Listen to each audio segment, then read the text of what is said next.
जानना है, ठीक है जी।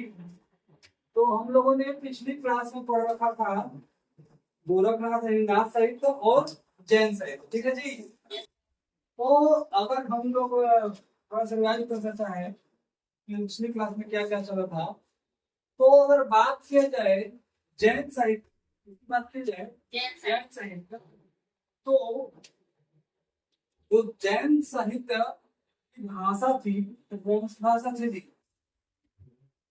जैन साहित्य की भाषा क्या थी? और संस्कृत और प्राकृतिक, ठीक है। अगर बात किया जाए जैन साहित्य की शैली, तो कौन कौन से थी? आचार, रास, भाग, ठीक है, इसको था, ठीक है। यहाँ तक हम लोग पढ़ लिया था। अगर बात किया जाए विजय सेन सूरी की, तो उन्होंने एक रचना लिखा था। क्या लिखा था? एक रचना। उस रचना का नाम क्या था? रेवंत गिरी रास। उस रचना का समय काल क्या था जी? 1231 ईस्वी के लगभग में वो रचना किया गया था, ठीक है। अगर बात किया जाए इसमें क्या लिखा गया था, तो इनमें जैन तीर्थकार रेवंत गिरी और तीर्थकार नेमिनाथ के प्रतिमा का महत्व का वर्णित किया गया। तो जैन तीर्थकार थे रेवंत गिरी और नेमिनाथ तीर्थकार, इन दोनों के प्रतिमा यानी मूर्ति के महत्व के बारे में क्या बताया गया था, ठीक है जी। अगर बात की जाए रेवंश गिरिराज की, तो एक और जो थे कलहट, उन्होंने एक रचना किया था। उस रचना का नाम क्या था? कृत को बोलते हैं रचना। कृत को क्या बोलते हैं? रचना। उन्होंने रचना किया था आबू दास, 1232 ईस्वी का ये बात है, ठीक है जी। तो यहाँ तक हम लोग अच्छे हो गया था। अब आगे हम लोग पढ़ना है फागु का। आगे क्या पढ़ना है? फागु का। फागु है क्या, ठीक है। देखो फागु शब्द की उत्पत्ति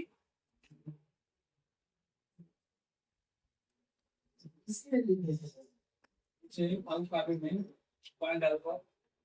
फागु शब्द की उत्पत्ति संस्कृत के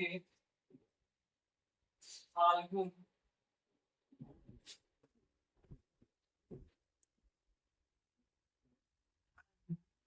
फाल्गुन से संस्कृत में एक शब्द है फाल्गुन। क्या नाम शब्द है जी? फाल्गुन। इसी से फागु शब्द क्या हुआ है? हुआ है, ठीक है। तब नहीं टाइम पे आते हैं लोग, यस सर, ठीक है जी। यहाँ तो हो गया। Yes sir. मतलब बात करें फागु शब्द की उत्पत्ति, जो फागु का अगर तो पढ़ रहे हैं, ये कहाँ से हुआ है? तो फाल्गुन शब्द से हुआ है, जो संस्कृत भाषा से क्या हुआ है? निकला हुआ है, ठीक है। तब किधर हुआ? देखो फागु के 3 अर्थ होते हैं। जो फागु है इसके कितने अर्थ? 3। फागु के 3 अर्थ होते हैं।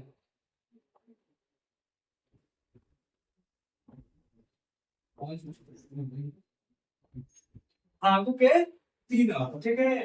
पहला है बसंत। पहला क्या है? बसंत। बसंत। दूसरा है रक्तवर्ण, रक्तवर्ण, ठीक है। तीसरा है श्वेत क्रम नक्षत्र, श्वेत क्रम नक्षत्र। पहला है बसंत, दूसरा है रक्तवर्ण, तीसरा है श्वेत क्रम नक्षत्र, ठीक है जी।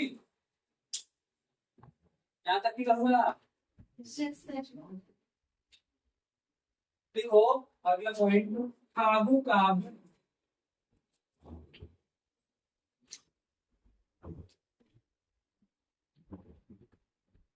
व्युत्पत्ति, व्युत्पत्ति यानी फागु काव्य कहाँ कहाँ से निकला है? कौन कौन सी भाषा में? तो पहला है संस्कृत। पहला जानते हैं संस्कृत, तो हम लोगों को पता है संस्कृत सबसे लिखता है, ठीक है जी। तो संस्कृत में फल्गु, ठीक है, तो फल्गु इसको क्या बोला गया? फल्गु, ठीक है। अगर हिंदी की बात किया जाए, क्या बात किया जाए हिंदी की, तो इसको फाग बोला गया। क्या बोला गया है? फाग। हाँ, संस्कृत में फल्गु, हिंदी में फाग, प्राकृत में फागु। ये भाषा है। संस्कृत भाषा में फल्गु, हिंदी भाषा में फाग, प्राकृत भाषा में क्या बोलेगा? फागु। फागु, ठीक है। ना तो ये भाग भागु नहीं है, क्या है ये? फागु है। बात का ध्यान रहे, तो भागु भागु कर दोगे सब भाग जाएंगे। फागु करना है, ठीक है। हाँ, प्राकृत में फागु है, हिंदी में फाग है, संस्कृत में फल्गु है, ठीक है। क्या तो हो गया?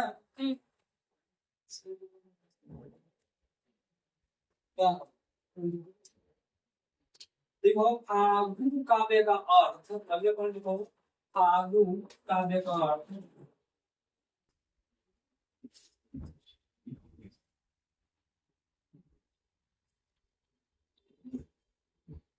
ओके जी।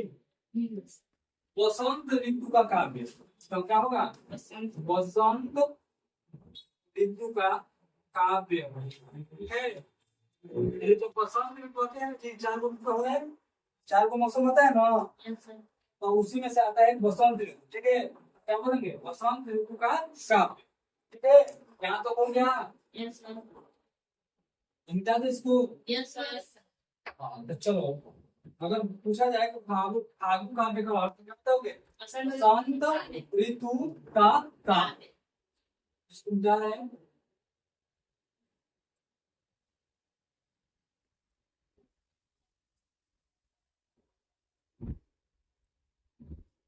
को अगर पॉइंट,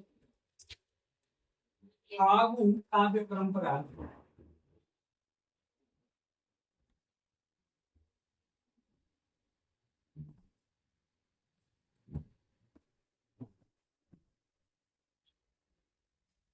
फागु काव्य परंपरा जैनियों का, जैन धर्म के बारे में पढ़ा है ना, देखो जैनियों का महत्वपूर्ण उपलब्धि, महत्वपूर्ण उपलब्धि, ठीक है जी। अगर बात किया जाए फागु काव्य परंपरा किसने चालू किया था, तो क्या बताओगे? उसका ऑप्शन रहेगा जैन सिद्धनाथ। क्या बताओगे? जैन, यानी जैनियों की महत्वपूर्ण परंपरा है, ठीक है जी। देखो, फागु काव्य परंपरा के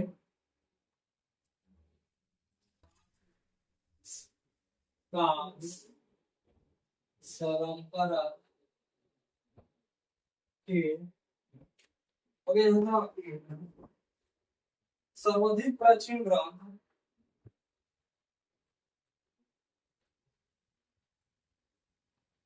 प्राचीन मतलब क्या होता है, बताएगा? पुराना। हाँ, पुराना। देखो, फागु काव्य परंपरा के सर्वाधिक प्राचीन ग्रंथ जिन चंद सूरी फागु है। जिन चंद सूरी फागु है, ठीक है जी। अगर बात की जाए कि फागु काव्य परंपरा का सर्वाधिक प्राचीन ग्रंथ क्या है, तो क्या बताओगे? जिन चंद सूरी फागु है, यानी फागु काव्य परंपरा के सबसे सर्वाधिक प्राचीन ग्रंथ, सर्वाधिक प्राचीन मतलब सबसे पुराना, ठीक है। क्या तो हो गया? देखो, जिन चंद सूरी फागु की रचना का है, जिन चंद सूरी फागु के रचनाकार, के रचनाकार जिन चंद सूरी है।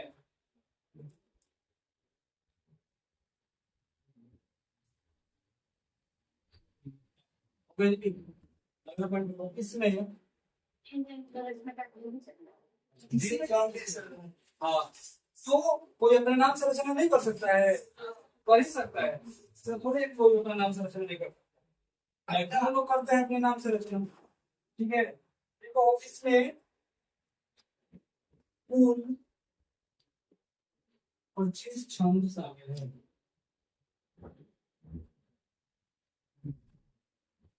इसमें कितने छंदों को शामिल किया गया है? 25 छंदों को शामिल किया गया है। ठीक है जी।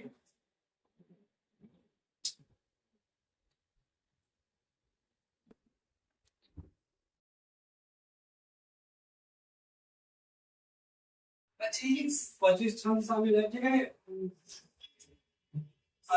आगे देखो, यहाँ तक हो गए सब तो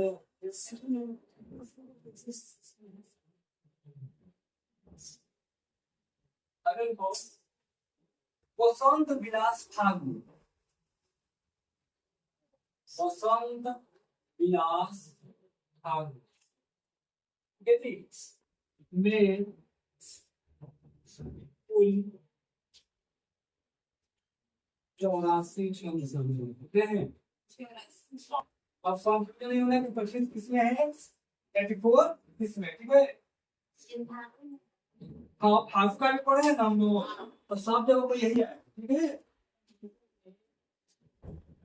तो ये बसंत विलास में है। हाँ, बसंत विलास फागु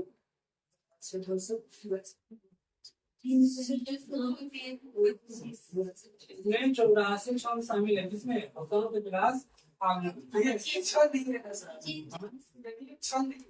हाँ छंद 25 है। हाँ, ओके ना, तो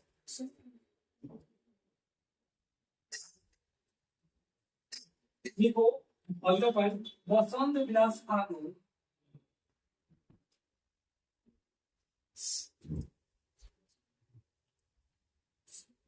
वसंत विलास फागुन एक धर्मोत्तर ग्रंथ फागु ग्रंथ है। और इसमें धर्म के बारे में क्या क्या गया है, बताया गया है, या फिर बातें की गई। ठीक है,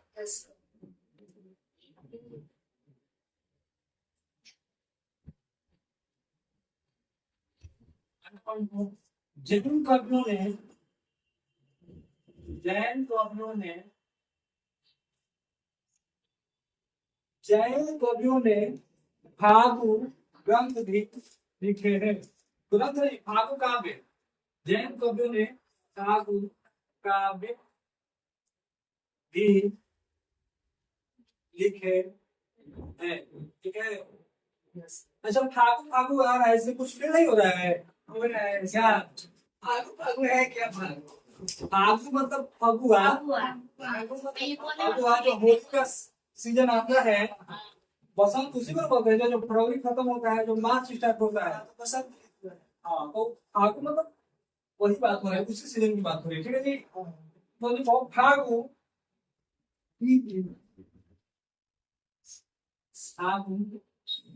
बसंत ऋतु हो गया। होली आगे तो होली, होली कब मनाया जाता है? मार्च में। मतलब वो जो मौसम है वो क्या, उसको फगुआ बोला जाता है, बसंत या फगुआ बोला जाता है। ठीक है जी, तो समझ में आ रहा है, फागु जो है ये होली में लोग फगुआ फगुआ बोलते हैं या फाग बोलते हैं, ये आया कहाँ से है? बसंत। जो ये जैन परंपराओं ने फाग स्टार्ट किया था, वहीं से ये होली के टाइम पे फगुआ या फाग बोला जाता है। इस टाइम फगुआ कहीं में फाग कहीं कुछ, तो बसंत ऋतु में फाग, बसंत ऋतु होली आज के अवसर पर, इस होली के दिन कौन सा गीत गाया जाता है? गाया जाता कोई गाना वाला ना, आज के अवसर पे गीत गाया जाता कौन सा? चैता, जिसको हम लोग बोलते हैं लैंग्वेज में। ठीक है, तो अलग अलग जगह पे अलग अलग है। हमारे यहाँ चैत्र बोला जाता है, कहीं और पर कुछ कहीं बोला जाएगा। ठीक है जी। तो ठाकुर है जो बसंत ऋतु में, बसंत ऋतु हो, होली हो, आज के अवसर पे पर गाए जाने वाले गीत, अवसर पर गाया जाने वाला।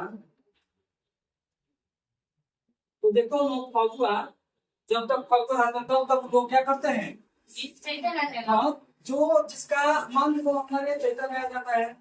जो भी नहीं लोग यहाँ हर जगह वही यही होता होगा, कहीं जो इधर कुछ दूसरे तरीके से गाया जाता होगा। ठीक है, तो हमें बस ऋतु को पकड़ना है, यानी बसंत ऋतु बात हो रही है, यानी फरवरी मार्च। जो फरवरी मार्च में जो गीत गाया जाएगा वो फागुन भाग में काल आएगा, समझ में आया ना। तो ये है जो फागुन, हम लोग इसके बारे में पढ़ रहे थे। ठीक है, तो ये था हम लोग का जैन साहित्य। क्या है, जैन साहित्य। तो जैन साहित्य की अगर बात किया जाए तो जैन साहित्य की भाषा थी, ज्यादातर भाषा अपभ्रंश, संस्कृत, पाली, प्राकृत थी। जैन साहित्य का प्रचार क्षेत्र था पश्चिमी हिंदी क्षेत्र। ठीक है, जैन साहित्य की शैली थी आचार, रास, फाग। तीनों का पढ़ान पढ़ लिया, आचार के बारे में, रास के बारे में, फाग पर। ठीक है, अगर बात से जाए इसमें रचनाकार तो विजय इम्पोर्टेंट रचनाकार है, जिन्होंने रेवंत गिरिरास क्या क्या था, रचना किया था। ठीक है जी, रचनाकार था 1231। ठीक है, इसमें रेवंत गिरी और नेमिनाथ तीर्थकार की मूर्ति जो थी उनके बारे में महत्वपूर्ण बातें को क्या किया गया था, बताया गया था। इन्हीं के देखा देखी, जैसे एक घर में किसी को पूछा हो जाए तो दूसरे घर वाले को देखा देख करते थे, इनको देख कर ही कल्हड़ ने उन्होंने भी एक ग्रंथ लिखा। उस ग्रंथ का नाम क्या था, आबू। ठीक है, जो 1231 में लिखा गया था, सॉरी 1231 में तो वो था, क्या था, रेवंत गिरी। ये 1232 में, हाँ कल्हड़। तो ये हम लोग पढ़े। अब आते हैं फाल्गुन पे। तो फाल्गुन की उत्पत्ति संस्कृत के फाल्गुन शब्द से हुआ है। ठीक है जी, हाँ, इसको फाल्गुन, फागु, फाल्गुन, फाग, फागु भी कहा जाता है। फाल्गुन, फाग, फागु। ठीक है, इसके तीन अर्थ होते हैं। इसके कितने अर्थ होते हैं, तीन। एक वसंत, एक रक्तवर्ण, एक श्वेत क्रम। अच्छा, ठीक है, संस्कृति में फाल्गु बोला गया है। संस्कृत में क्या बोला गया है, फाल्गु। हिंदी में फाग बोला गया है, प्राकृत में फागु बोला गया है। ठीक है जी, अगर बात की जाए फागु का काव्य अर्थ है तो बसंत ऋतु का काव्य, यानी जो बसंत ऋतु में गाया जाता है उसे क्या कहेंगे, फाग। ठीक है, अगर बात की जाए फागु काव्य परंपरा का सर्वाधिक प्राचीन ग्रंथ तो कौन सी सर्वाधिक, जिन चंद सूर्य फाग। ठीक है, हाँ, अब इसको लिखने वाले रचनाकार हैं तो जो नाम है वही रचनाकार है, जिन चंद सूर्य ने इसको लिखा है। इसमें कुल 25 छंदों को क्या किया गया है, शामिल किया गया है। अगला है वसंत विलास में तो 84 फागु 84 छंद क्या है, शामिल है। वसंत विलास एक ऐसा काव्य है धर्मोत्तर फागु ग्रंथ है। ठीक है जी, जैन कवियों की ने फागु काव्य भी क्या कहते थे, लिखे थे। फागु बसंत ऋतु होली आदि के अवसर पर गाया जाने वाला गीत है। तो ये हम लोग का जैन साहित्य खत्म हो गया। तो आदिकाल की बात किया जाए, जिसको रामचंद्र शुक्ल जी ने क्या बोला था, आदिकाल को वीर गाथा काल, वीर गाथा काल। ठीक है, आचार्य प्रसाद जी ने आदिकाल बोला था इसको। तो जो आदिकाल में जितने भी था चीजें हम लोगों ने उसको टोटली क्या हो गए पढ़ लिए। ठीक है जी, आदिकाल में हम लोगों ने आदिकाल में पढ़े रासो साहित्य, साथ में रासो साहित्य के बारे में पढ़ लिए, फिर से सिद्ध साहित्य के बारे में पढ़ लिए, फिर से नाथ साहित्य पढ़ लिए, फिर से जैन साहित्य पढ़ लिए। आदिकाल में इतना ही था, सब पढ़ लिए। अब आगे हम लोग का जो है हिंदी भाषा का विकास पढ़ ले। अब अगला हम लोग का है भक्ति काल। अगला क्या है, भक्ति काल। भक्ति काल। तो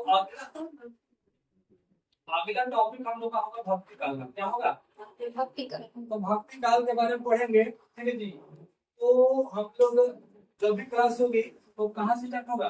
भक्ति काल से। भक्ति काल से। यानी 4 गो काल आदिकाल बाटे हैं रामचंद्र सूर्य जी ने, आदिकाल, भक्ति काल, युक्ति काल, आधुनिक काल। तो हम लोगों ने आदिकाल को कंप्लीट कर दिया है, अब पढ़ेंगे भक्ति काल।